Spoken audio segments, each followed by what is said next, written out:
I went to London to visit my friend, Emma. She had been living there for a few years and I was excited to see her and the city.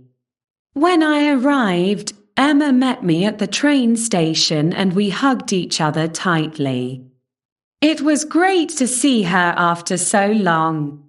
We took a bus to her flat, which was small but cozy. Emma made us some tea and we sat down to catch up. She told me about her job, her new friends, and her favorite places to go in the city. I listened eagerly, feeling happy to be there with her. After a while, Emma said, "Let's go out and get some lunch." We walked to a nearby cafe and ordered some sandwiches and salads. The food was delicious and we chatted some more. As we finished our lunch, Emma said, "Now, let's go to the park." We walked to a beautiful park nearby, with green grass and colorful flowers. We sat down on a bench and watched people playing with their dogs and children. The sun was shining and it was a lovely day. I felt grateful to be in London with my friend Emma. We sat there for a while, enjoying the peaceful atmosphere of the park. Emma told me about her plans for the future, and I shared my own dreams and aspirations. We laughed and joked, feeling carefree and happy. After a while, Emma said, "Let's go to my favorite bookstore." We walked to a nearby street and entered a cozy little bookshop. The shelves were packed with books of all kinds, and the smell of paper and coffee filled the air. Emma introduced me to the owner, a friendly woman who recommended some great books to read.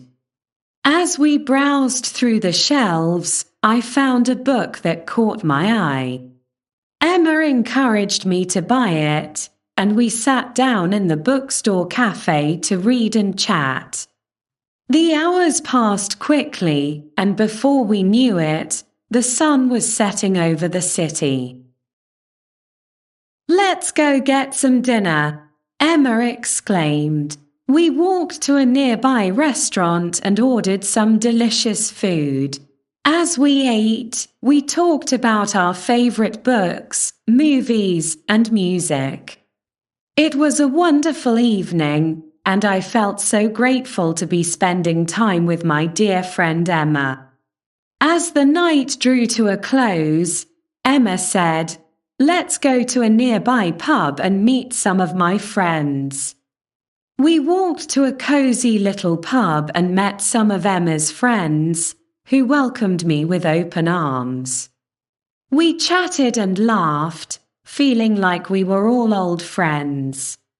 We chatted and laughed, feeling like we were all old friends. One of Emma's friends, a musician, pulled out his guitar and started playing some beautiful melodies. We all sang along, enjoying the warmth and camaraderie of the moment.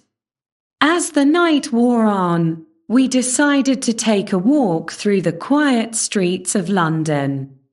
The city was peaceful and serene, with only the occasional passing car breaking the silence. We strolled along, enjoying the cool night air and each other's company. As we turned a corner, we stumbled upon a small, quirky shop that was still open. The sign above the door read, "Midnight Treasures." Emma, being the curious one, pushed open the door and we all filed inside. The shop was a treasure trove of strange and wonderful items. There were vintage clothes, antique furniture, and peculiar trinkets. We browsed through the shelves, marveling at the oddities and curiosities on display. As we delved deeper into the shop, we discovered a hidden room in the back. It was filled with even more unusual items, including a vintage typewriter that caught my eye. Emma encouraged me to try it out, and as I started typing, the keys clacked away, producing a soothing rhythm. As I typed away on the vintage typewriter, the keys clacked away, producing a soothing rhythm. Suddenly, the lights in the room began to flicker, and the air grew thick with an otherworldly energy. Emma and her friends exchanged curious glances, and I felt a shiver run down my spine. Without warning, the typewriter started typing on its own. The keys moved swiftly, producing a message in a language I couldn't understand. Emma's friends gathered around, mesmerized by the spectacle. One of them, a quiet and reserved girl, reached out and touched the typewriter, and to our amazement, the message changed to English. It read, "Meet me at the old clock tower at midnight. Come alone." The room fell silent, and we all looked at each other with a mix of excitement and trepidation. Emma's friend, the quiet girl, spoke up. "I think I know what this is about. Follow me." She led us out of the shop and into the winding streets of London, the night air thick with anticipation. We walked for what felt like hours, the city's landmarks blurring together. Finally, we arrived at the old clock tower, its face glowing in the darkness. As we approached the entrance, a figure emerged from the shadows. It was an old man with piercing eyes and a mischievous grin. He beckoned us to follow him, and we did, our hearts pounding in unison. We followed the old man through the musty corridors of the clock tower, the creaking of the wooden floorboards beneath our feet echoing through the silence.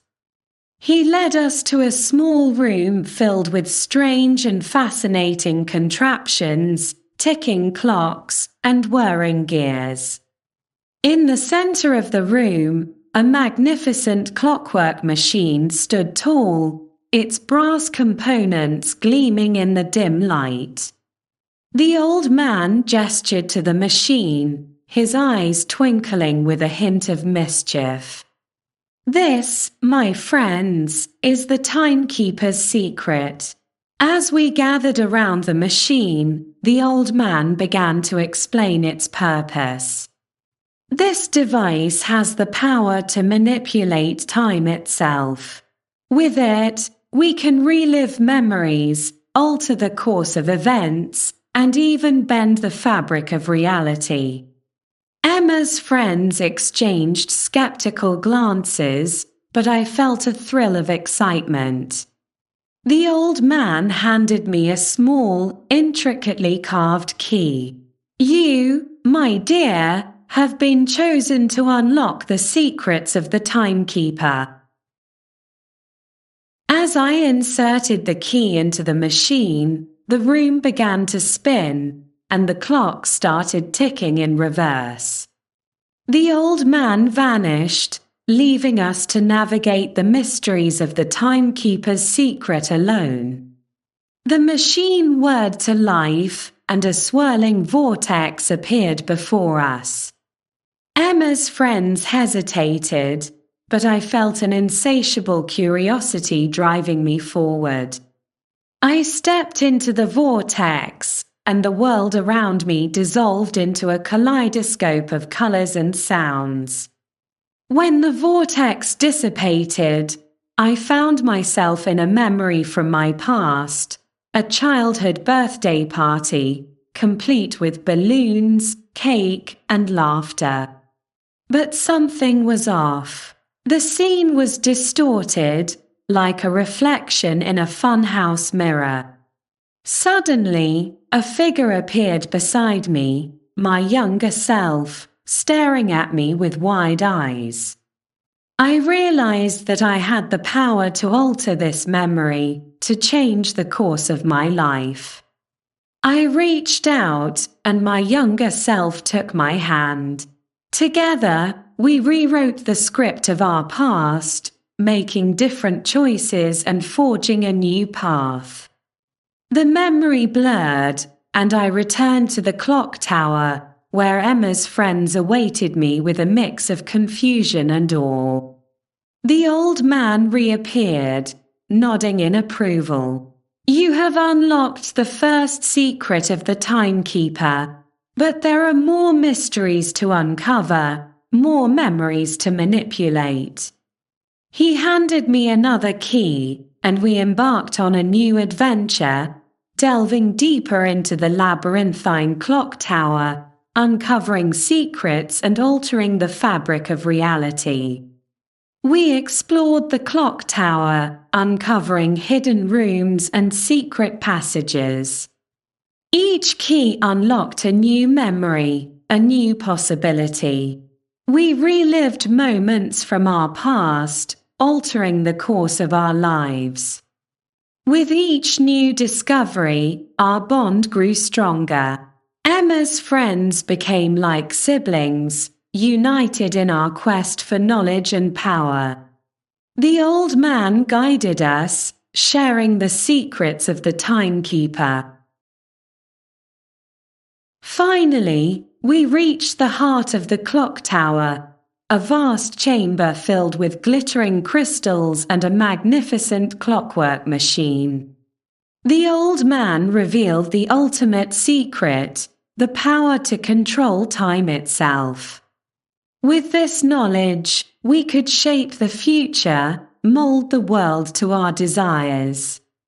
But as we stood at the threshold of this great power, we realized that our journey had changed us.